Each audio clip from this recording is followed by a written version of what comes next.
Nancy. Oh, whoops, yeah, I forgot we're recording. We've got Nancy Peate. Hello.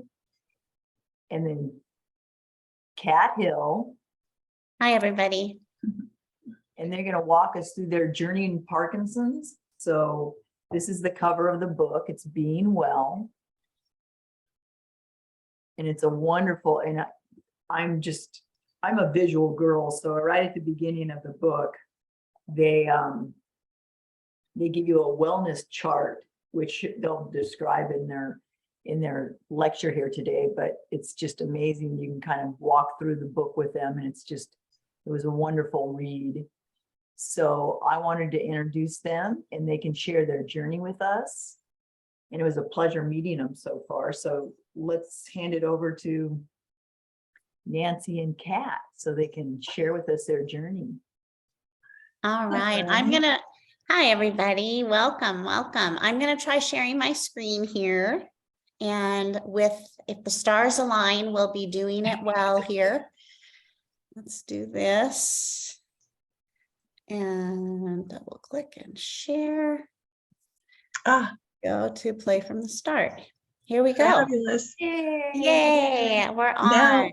Now your IT guy can go. Now my So my wonderful husband is an IT guy, and I've been so lucky because my background as a nurse and as a midwife did not prepare me for this kind of world. So I've learned a lot. So let's see, let's play, chat, new share, there we screen sharing, stop. I think I'm good here. So here we are. This is our book. Yay. And Nancy and I are going to talk to you.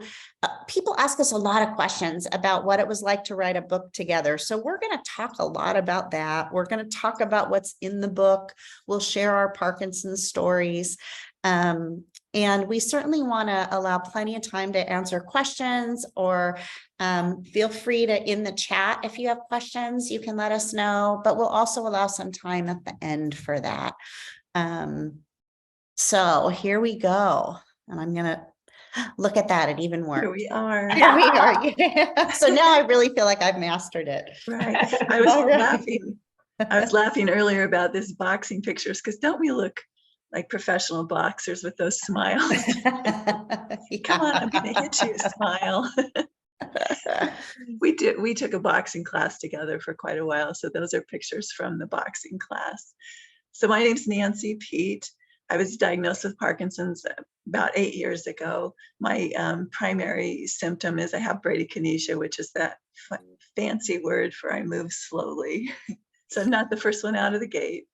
I also have some fine motor skills I've lost, and I sometimes have trouble finding a word. So you might notice that. When I was diagnosed, I was a librarian, an adult reference librarian. Before that, a children's librarian. And I've been married 22 years. I live in Portland, and I have a 22-year-old son. That's me. And I am Kat Hill, and I was diagnosed in 2015, so kind of going on my 8th year here, and was 48 at the time. I was a practicing nurse midwife in a busy inner city hospital in Portland, Oregon, and was the director of our clinical midwifery program at the time. I also was caring for my mom, who was dying of cancer. And I had 2 teenagers at home and 1 college-age kiddo when I was diagnosed. I have been married almost 33 years. It'll be 33 years in March. We married in elementary school. No, Very no, that's not true. We married right out of college, and that's me. So now I have 3 grown children. So it's been a journey, and Nancy and I met at a makeup seminar. Nancy and I met at a support group that really wasn't meeting, and we were both really looking for community. And so that's kind of how we found each other. We showed up to a support group that wasn't meeting. It was August and they were meeting off-site, and we Neither of didn't us all, checked. neither of us checked, but it was meant to be that we got together and met each other in this dark conference room, and we immediately connected, and soon after that started a support group for young onset Parkinson's that we were called the drinking group because we met at a pub in Portland, and we kind of knew that we were looking for something different. We wanted something more informal and not we wanted it to be wellness focused, and a lot of support groups didn't feel as they just weren't, we didn't go and see people like us. We were younger, we were female, we were not retired, we had kids at home. So that led us to this picture. Nance, I'll let you talk about this picture. We don't look like this all the time. We were at the WPC in Portland in 2016, and we were part of a Parkinson's dance performance troupe. And so we did Thriller, which is set in a cemetery. So this is our professional looking makeup of us looking like ghouls. Yeah, I think we might have kind of frightened some of the other people around us because we kind of came through the crowd looking rather pale. yeah.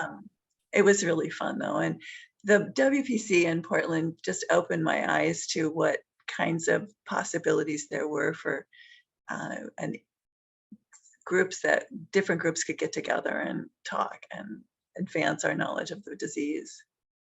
And for those of you that may not be familiar, the WPC is the World Parkinson Congress, and it meets every 3 years, and it's an award-winning model of a conference. I know Sharon's going to be presenting some information at the Congress. She's going to have a poster. She's speaking. I will be speaking, and we will have our book at the Book Nook there. So I've been really honored to be a part of the planning committee too, looking at what we'll be presenting.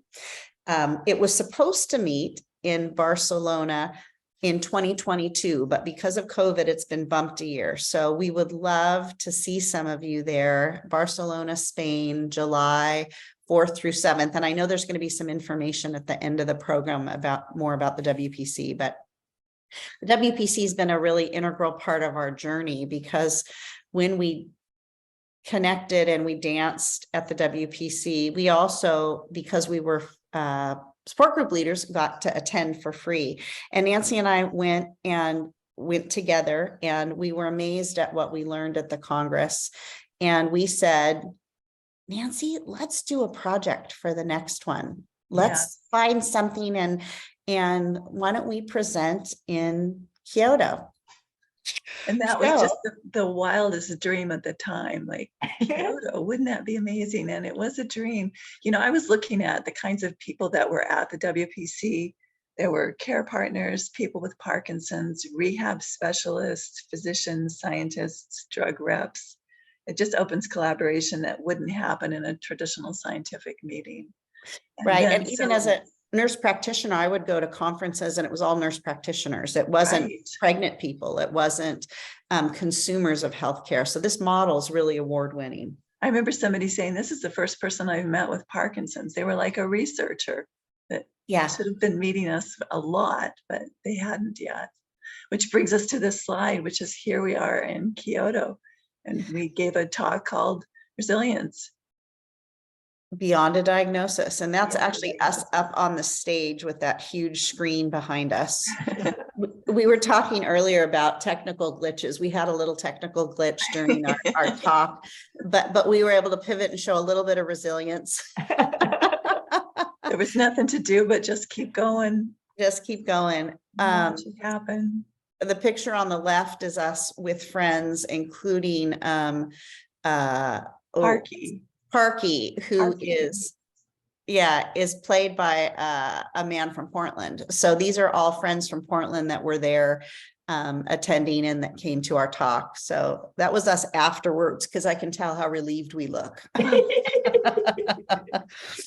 was exciting, but it was scary, definitely. It was scary. And Nancy and I prepared kind of based on our support group, wanting to talk about ways to be positive and be resilient and find data that talked about what makes for resilience and being well, even when you have a chronic illness. So it was really the basis for our book. I'll let Nancy tell you the story about why we wrote the book. So well, it was not very long after this picture was taken. We were walking down the hall and a woman came up who was, I don't know who it was. I kind of like to know, but hopefully they found our book. She said, "Oh, I missed your talk and I really wanted to go, but it's okay because I'm going to read your book."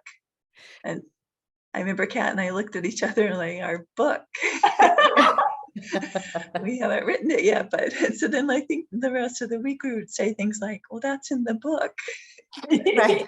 Yeah. But we came home and I think within a week or two, we had started writing. Yeah. We liked working together. We liked evidence-based presenting, and we also thought there was a space for us as women with young onset Parkinson's to talk about our experience, and didn't find a lot out in the literature about wellness and Parkinson's. So that kind of spurred us on. So we, as I said, we talk a lot about people asking us questions about how did you guys do this and how does it work to write Sometimes together? I think they're trying to get me aside, like, did you really work that well together? Or like, people don't really believe it. Like, how Yeah. was it really? Well, it was wonderful. It was really nice having a partner. And I was talking to Kat about, we had already committed to exercising together. And that was sort of the thought of, when you make a commitment like that, you keep it. That's how you get to do the things you need to do, is you commit to other people. And we had committed, we're going to go exercise early morning. So it was 4 pretty days a easy week. 4 days a week. So it was easy to tack on, and then we're going to go out to coffee one day. And then we started talking and writing at that point. Mm-hmm. And also what we learned about each other, Nancy talks about kind of the bradykinesia. I have more tremor dominant Parkinson's. I've got a lot of dystonia in my hands. We present physically with our Parkinson's very differently. We also have a real balance and strength in different areas, but we both really are interested in research and wellness. And so I was a clinician for many years, and Nancy a research librarian, and even those skills balanced each other well. And facilitating our young onset group gave us a lot of information about what other people were looking for as well. We were also very lucky that on the last little note here, we have in Portland, Parkinson's Resources of Oregon, which is a state organization that is sort of an umbrella for all of the support groups in Oregon and Southwest Washington. Not all states have those. But it helps, it's kind of a clearinghouse for information, and that really helped to give us the resources to have a really thriving support group and get that information and the word out. Also, we want to give a shout out. Yeah, go ahead. In our exercise class, there was a woman named Eve, and I had never met Eve before, but Kat had met her a couple times. And at some point she said that she wanted to be involved in our project because she just really believed in it. And it was that belief that kept us going through a winter, because Eve kept saying, I'm ready for the next chapter to look at it. And then we found out that Eve was a professional. She'd worked as a managing editor at a local publishing house. That she was very, very talented. Oh but she kept saying, I just really believe in your book. And having somebody say that kept us moving, kept us going. And it also really allowed us to dream big. I think that Nancy and I knew we wanted to work together, and we were successful at our presentation in Kyoto, and we were developing this book, but we didn't really know if there'd be an audience for it. And having somebody sort of in the industry support that and encourage us really helped us to take the next step and and go through the publishing process. Because, you know, sometimes you think, well, I'll write a book. It'll be so nice for my kids to have when I'm gone, right? To read. And she's like, no, you need to send this to a broader audience. And so we went out and solicited publishers. We did not use an agent We tried because to get some agents, but they weren't really responding. Yeah, we sent mainly because we didn't, when we would look online for publishers, there were ways to submit online. What was interesting, it was kind of like applying for college, right? You think you're going to write one essay and like you can use it everywhere. Well, that is not the case. They've got their own submission criteria. And we learned early on that for a non-fiction book, they usually want the first couple of chapters. So you also don't have to have your book completed before you submit it. That was interesting for us to learn. They also want a lot of information about why do you think your book would fit in well with the books that we publish, and who would be your competing books, and that they had published. Exactly. So it took a lot of it was like writing a grant proposal for each book. So we were busy trying to find a publisher. Yeah. So that was a surprising piece for us, was that it was cumbersome. They also were very interested about how are you going to help market your book? How are you going to help us sell your book? And that was very interesting to us. What platforms are you on? So social media, where do you speak? What do you do? So it was also trying to beef up who we were, which always feels a little weird to both Nancy and I. We're not the most comfortable in that realm, but as first-time authors, we realized that's some of what we needed to do. We submitted, we think, close to 15, Nancy. I would say around 15. Yeah, publishers, and not all publishers will take a submission from a first-time author without an agent. So that was also good information. But Hatherley Press reached back out to us, and they're a publisher in New York, and they distribute all of their books through Penguin Random House, and they bought our manuscript. And that was amazing.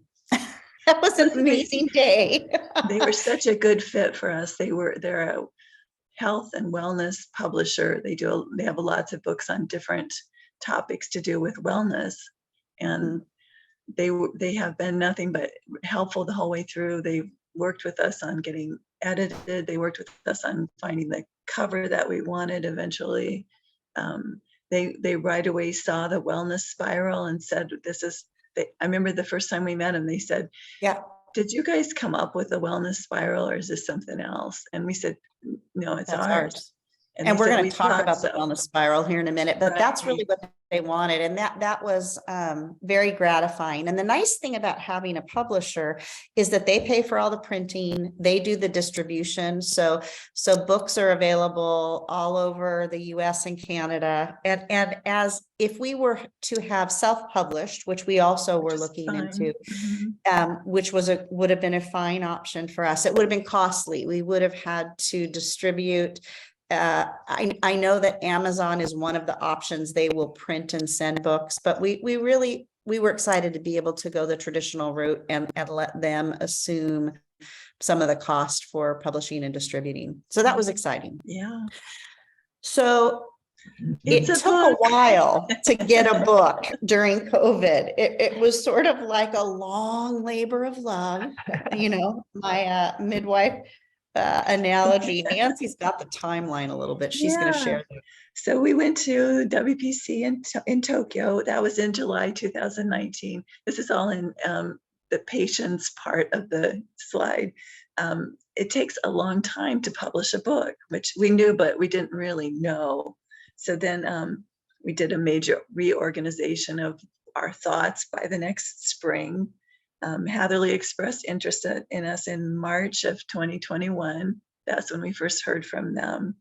I skipped Eve, who was our wonderful first editor. She started helping us in December 2019. We signed our contract in May 2021. And we started at that point working towards this year, a June release date. And we did not make that. We didn't make July.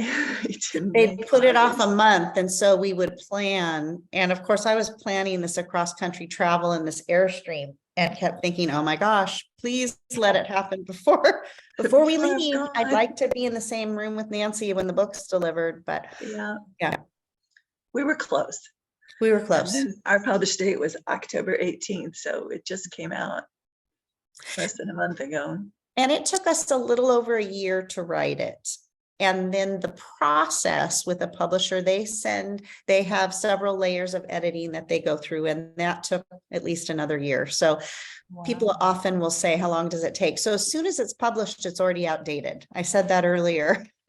Right. So, but we're incredibly proud of it. And we feel very lucky to have a book in hand. Here's the wellness spiral that we keep referring to, and it's in color on the back of the book. And there's a few things. The reason that we went with a spiral, we at the WPC in Kyoto heard about Tom Isaacs, the late Tom Isaacs, advocacy pyramid, which is shaped like a triangle with the really good stuff at the top, right? And it resonated a lot to us talking about our process and our evolution with Parkinson's disease. But there were some parts that we thought we would change and were different for us. And so the idea of a spiral with kind of the ugly stuff at the bottom or the hard stuff at the bottom and the expanse at the top felt more what we were hoping for. And as we started to develop the conceptualization of this intentional wellness spiral, it grew. And down the rabbit hole, it kind of defines itself. Not a single human being that we've ever met hasn't spent some time with their mind in the rabbit hole. They've had some down times, whether it's losing a job, a relationship has ended, death in the family, a diagnosis. It just, everybody can relate to what it's like when you're feeling down and out. And we hope and believe that with training and work, our brains can learn how to find wellness no matter what we're handed. And so Hatherley believed that we had a book that was really applicable, not just to Parkinson's disease, but to anyone with a chronic illness. And we really believe the wellness spiral works for anybody that's had a bad day. What we were hoping for was to find a model that we could use. We wanted something that made sense to us in our lives. And certainly once COVID hit, we were like, you know what, this is actually testing our spiral. And there were lots of days when it really worked for me. I was saying to Kat earlier, I go to the rung after the rabbit hole, which is compassion, self-compassion and compassion for others. That's where I go when I'm in a down spot, as I remember, right, this is where I need to really practice compassion for myself. I need to take really good care of myself, but this is a really good time to care about the people around me, to care about my community, to think about what's the story I want to tell about my life. And our book shares both some of our personal stories. We share some stories from people in our community, and then we share the evidence and the support for it in the literature, in the neurologic literature, in the why neurochemically it makes sense, and what we can do, and the support for why it makes sense that we can really do this regardless of what we're dealing with in our lives. So we used the spiral also partly because it's imperfect. We didn't want a perfect black line defining the process, because life isn't a perfect black line. If you look at the back of our cover, the spiral is an original watercolor that Kat drew, and we just liked it because it is imperfect, and it doesn't stay within its borders. It just kind of messy. It's kind of messy, Like life. like us. Yeah. Yeah. Like all of us, right? Like You know? all of us, yes. Yes. Um, the other thing that Nancy and I try to convey is that we don't expect to provide you with any insider answers that you don't already have within you, more just some tools that you might consider. We've raised now 4 teenagers through the process of reading this book, and young adults, and it seems to hold to what anybody's going through at any given time. Mind you, we don't say, well, kids, in the book, if you read the book, our kids don't want to hear that. But Really not. the framework works. And it's funny, I just told my son the other day, honey, do you realize that you have survived 100% of your bad days? 100%. You've gotten through 100%. And I know that you've had them. And he just really paused for a long time. And I thought, that seemed to, at least that gave him pause for thought. Not ever, I don't always have that pause or interest from him for feedback. But anyway, we hope that we can share some messages that might resonate with others. And this is us. Okay, this is a for real book on a for real shelf at a for real Barnes and Noble. That's so exciting to see this. When we it was the first time my cousin sent it. She found it at Fashion Island in Newport Beach, California. So it was really exciting. Somebody else found it on the shelf. But you don't have to go to Barnes and Noble. You can order it at your favorite bookstore, anywhere that books are distributed. We have applied to have a presence at the World Parkinson's Congress in the Book Nook. In Barcelona. In Barcelona. I know we sound like an advertisement. They don't give us any money, but we hope to be able to do some talks. They get to decide who gives the talks about their books, but we definitely will be there and would love to have anybody stop by or grab us. That'd be great. Yeah, Nancy and I will both be there. We will not be wearing a cardboard promotional thing.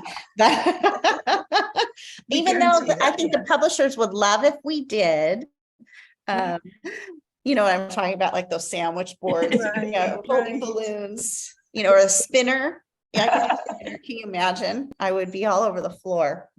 On our slide, we say this is a book ideal for those who are newly diagnosed. And we've talked about this. It is really a good aid for somebody that is just finding out that they have a chronic disease and trying to deal with it and all the fears and the worries.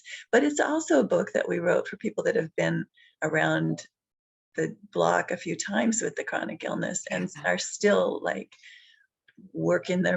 figuring out what they need to do next. So yes, ideal for newly diagnosed. Yes, ideal for people that have had Parkinson's for a while, like 8 years.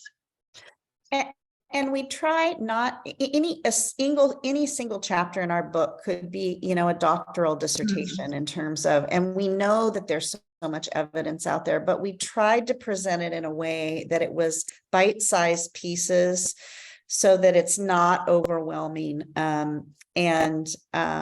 Certainly there can be more study as you go through your process, and we cite plenty of resources that you can lean on and go to if you need more. But I think doing a 2,000-page book wouldn't have made a lot of sense for us, and wouldn't have made it would put you to sleep a lot of nights if you had a 2,000-page book. We didn't mention, but I think there are 9 or 10 different descriptions of people that we have met in the last several years that have Parkinson's and what their journey's been, and people that have inspired us. Every one of them is inspiration in their own way, and we hope you'll enjoy reading about them also. Including my dad. So my dad had Parkinson's, so it was great to honor him a little bit in his journey. So, because I think it's more interesting hearing about more people and their stories sometimes than others. Let's see, where are we, Nance? That's it. That's what That's we've our got for you. That's our soapbox, buy our book. We thank you. And I want you to say that all of you that have showed up here already are doing a lot of the work. You found community in each other, which is so important. And we don't need to tell you that. But we hope we can offer you some other tidbits. And I'd love to hear of it. If anybody's read it or feels like sharing anything about the book, we'd love to hear from you. Or if anybody has any questions, I'm going to stop sharing my screen here. Grateful that people took their time this morning. I know Sunday mornings are kind of a special time for a lot of folks. And thank you for coming and spending it with us. Yeah. Or the afternoon too. I realize in Pennsylvania. Oh, yeah. Yeah. Yeah. It's not morning anymore. It's wherever it is the day. All right. I'm going to stop sharing my screen here. Yeah, I would like to add a little something. I mean, I totally enjoyed your book, and I agree with you. It's newly diagnosed is wonderful, but then around the block is wonderful too, because there's a lot of ahas. I'm like, oh yeah, I mean, one of my favorites is the pause and reflect questions that you have. Mm-hmm. Because the creativity came up for me, and I'm like, oh, yeah. I used to be far more creative, and then you get on this wave of all this research and knowledge and deep diving into the Parkinson's world, and I'm like, I got to get back to my creativity. Yeah, so making that a priority. But those pause and reflect questions really brought it home for me to like, I can add that more. I can add a little something of that into my life again. So, Christy, thank you for bringing that up. In each chapter, and in several sections, we'll just ask a few questions and ask you to think about those, how they fit for your own life. Again, we really believe that you all bring a lot of wisdom, and certainly you're the expert in your own lives. You have a lot of tools that have worked for you, and we expect that with reflection and thought, you'll think of some ways that maybe you hadn't before, you hadn't remembered, right, Christy? Yeah. So I'm glad that you found that helpful, because we all need it. I need it still. Well, we get lost in our day-to-day stuff. It's not, I should be exercising, I should be doing this, did I do this? And we're tasking. And right. We should be living. We need a full life, a joyous life, a fun life. A balanced life, even with the amount of content that's out there and webinars. We want to be informed because that helps us to feel empowered. And I think it's really important, but we also need connection and fun and laughter. And I love that you're listening to the podcast that makes you laugh while you're cooking. While you're cooking. In the kitchen. Yeah. Fabulous. But how are those little ways to bring that stuff back into your life? Exactly. Because we were someone different before we were diagnosed. Yeah. Yeah. And we bring that with us, right? That person's still there. It's just it's a part of who we are. Forgive me. I've got a little helper. So cute. He is our travel companion, but sometimes when we're at a new place, he needs a little reassurance that he's okay. He's still the man around the house. He is. He is. Which, there's an example, right? He brings us joy. Yes. Right? Holding an animal, and finding ways to maximize joy in our lives. It has been a real integral part of what we wanted to share. Yeah. Early on, Kat and I had a lot of discussions about the word joy, and I kept saying, it's too much. It's just too big of a word. We don't deserve joy. Wow. And Kat kept saying, yes, we do. Yes, we do. And then once we looked it up, and I realized joy just means good stuff. It means pleasure and gaiety and humor and liveliness and color. And then I realized, joy is just fine. Yeah. I'm not afraid of the word anymore. That's good. You've embraced joy. That's nice. Yes. I have a tattoo on my wrist. I don't know if you can see it. It says choose joy in cursive. Just in case I get lost, it's right on my wrist. And not at every second of every day can we do that. And I certainly spend my fair share in the rabbit hole, but I do know that when I wake up in the morning, I can be grateful that my eyes opened and that I can get out of bed and that that I have heat. I'm always grateful. Well, not now that I'm living more in transit on the road, I have always been grateful Wednesday mornings because that was garbage day. And I lived on the country for many years growing up, and there was no garbage pickup. So man, every Wednesday I was happy living in the city that garbage was picked up, right? Right? Because boy, that's a hassle. I had a little tiny hatchback car and I'd have to shove all the, the garbage in there and smell it all the way to the dump. So the garbage truck is something to be grateful for in my world. Yeah. Gratitude every day, definitely. Gratitude every day. And the science is just so powerful around that. So yeah. Definitely. Does anybody have any questions or thoughts? Was this helpful, enjoyable, too much? Not enough? Laura? I love the book and I really love the spiral, especially because it really reinforces that this is not a linear path, that we kind of go up and down the spiral on a regular basis. And once you're feeling down, you can say, well, I've been back up there. I got to get back up there. What can I do to bring myself back up? I'm curious about the book. I love it. I haven't read enough yet to know, but it feels like it's not just about Parkinson's.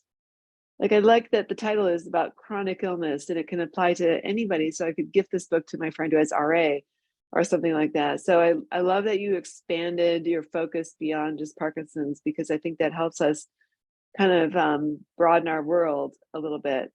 Was that an intentional thought on your part or intentional thought on the publisher's part? Or how did you come to the idea of making it just to reach beyond Parkinson's?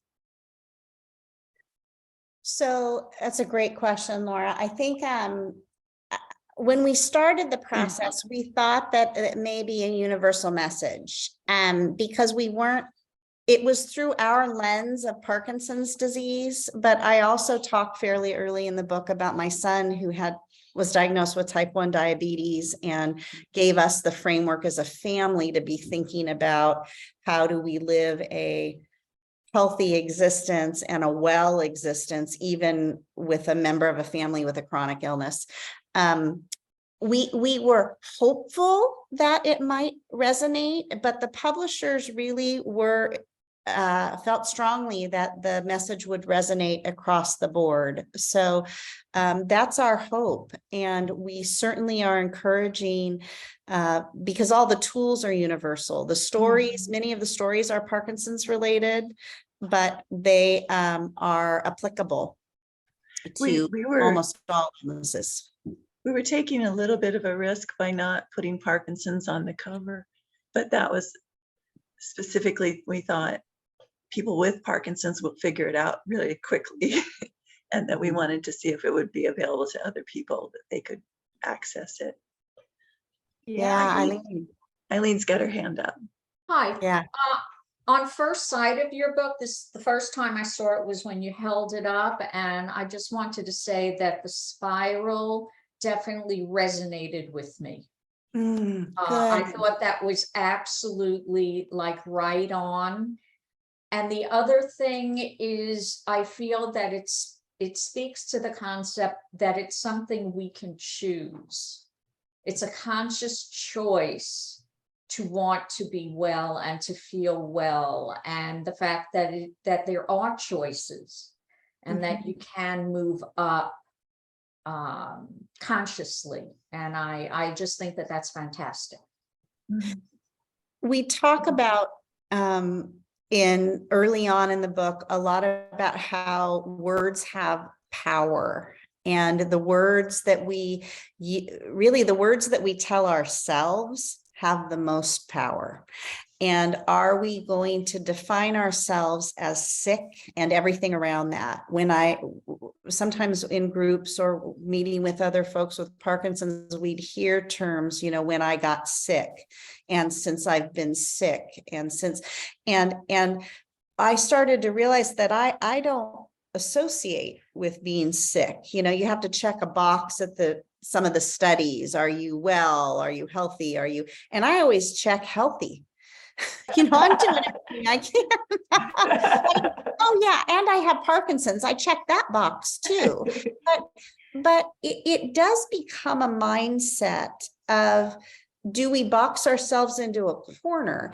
And I learned early parenting a child with chronic illness that I didn't want him defining himself that way. He was a kid going to, he's a Cub Scout. He loved math. He had a quirky sense of humor. He had a dog and he had diabetes, but I didn't want him to lead with I had diabetes. And so those words mattered. And I thought, gosh, I can't lay on the couch here with my Parkinson's at age 48 when I've been telling this kid for 25 years to get up and live life, right? So, I mean, I stayed on the couch for quite a while at first, but so that was really our intention. So I'm glad that resonates. Yeah. Anybody else have anything? And you certainly don't have to. This is not a test. This wasn't supposed to be a test. Yeah. So I was telling you earlier too, I'm a visual learner. So to see the spiral, it's like, okay, this is where I'm at. Okay, this is where I could go. These are my options. I'm not, it's like there's light at the end of the tunnel, there's always, because you have good days and bad days, and just knowing that there's more out there and there's more options, and we can do more. And you can show up Sunday morning for your community and hear other people and hear other people's stories and support each other. And that's been, I'm sure for you during COVID, this has been a lifeline. It certainly was for Nancy and I, having some support even before COVID, but particularly during kind of the lockdown. Yeah, and it's interesting, even I'm a mentor for twitchy women, and just even to have the book as a reference to the newly diagnosed, it's wonderful that I could share it with them. Thank you. We hope it's a pretty accessible thing for people. I feel that way as a Davis Phinney ambassador. I talk to a lot of newly diagnosed people, and sometimes it's overwhelming, right? There's all the resources, we know that, and all the organizations, and sometimes it's nice. I do refer them a lot to the Every Victory Counts manual from the Davis Phinney Foundation, but that's a huge book too. Yeah, it's kind of not a bite-sized piece. It's daunting. It's a little daunting at first. So, but certainly there's lots of tools. We just wanted to add one more, I guess, and also to have it in the voice of women who have the disease. It feels, for those with Parkinson's or any chronic illness, it's nice also to have a female perspective, I think. Totally. I agree. I mean, we're preaching to the choir here. I picked a really safe audience to say that. You're very brave. Well, especially when you're firstly diagnosed, you're in this tunnel vision and you just can't see, and you can't absorb a lot. Right. So even I remember my first year I was diagnosed, my friend's like, well, you're grieving. And I'm like, oh my God, I didn't understand that. You're in it. You don't see it. You are. It's a huge grief process, letting go of what you thought it was going to look like. I had no clue. And then she said it. I'm like, oh my God, you're right. Right. So to have a book that's women-based and kind of holds your hands and kind of walks you through, even to put the thought in your mind, it's like, oh, okay. Yeah. You have to grieve. We really firmly believe, and there's literature to support it, that you kind of can't get to well without having that grief process and going through it. Darn it. Damn you. Darn. There's no fast forward button, but it does feel more powerful on the other side of grief. And also we talk a lot about being of service to others in that really well part at the top, and that is really empowering, and sometimes gets you out of your own head, your own process to reach out and help somebody else. So I feel really privileged. I feel so lucky to have met Nancy at the support group that wasn't meeting. I mean, No. this disease no one wants by any means, but there's been amazing people on the journey that I've met. I agree. Yeah, yeah. And all of you certainly are gifts. Raise your hand if you're going to Barcelona. Ooh. Yay. Okay, Laura's going. Yay. A handful. Good. Good. Yay. Oh, yay. Yay. That's awesome. Yay.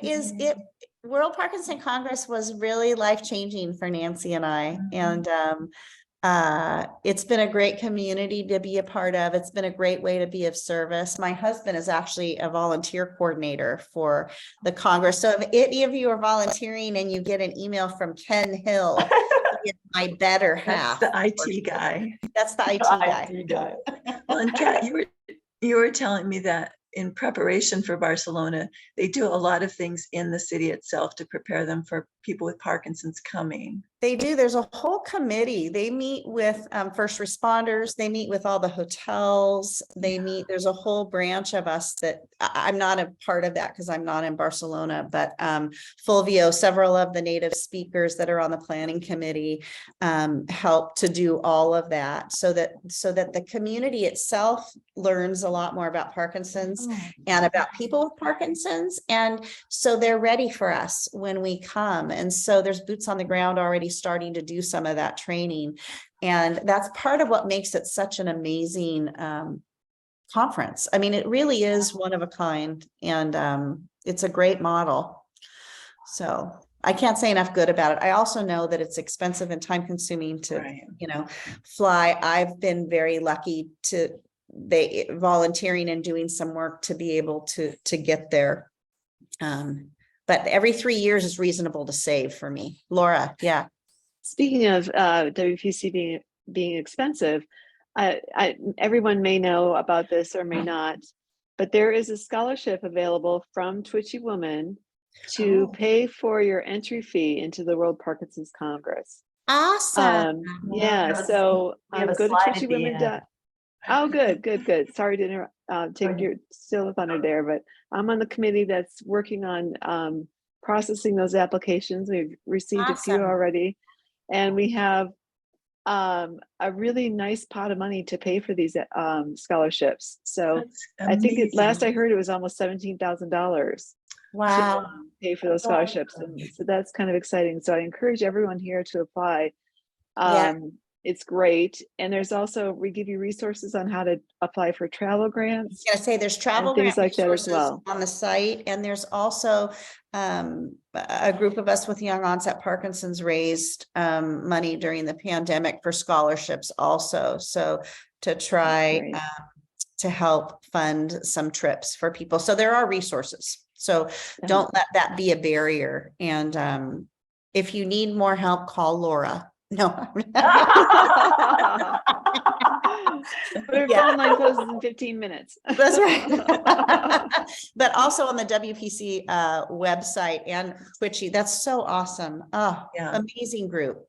Yeah, amazing group. Sharon's just remarkable. She's been a great resource for so many. I'm so grateful. I love it. Yeah. Yeah.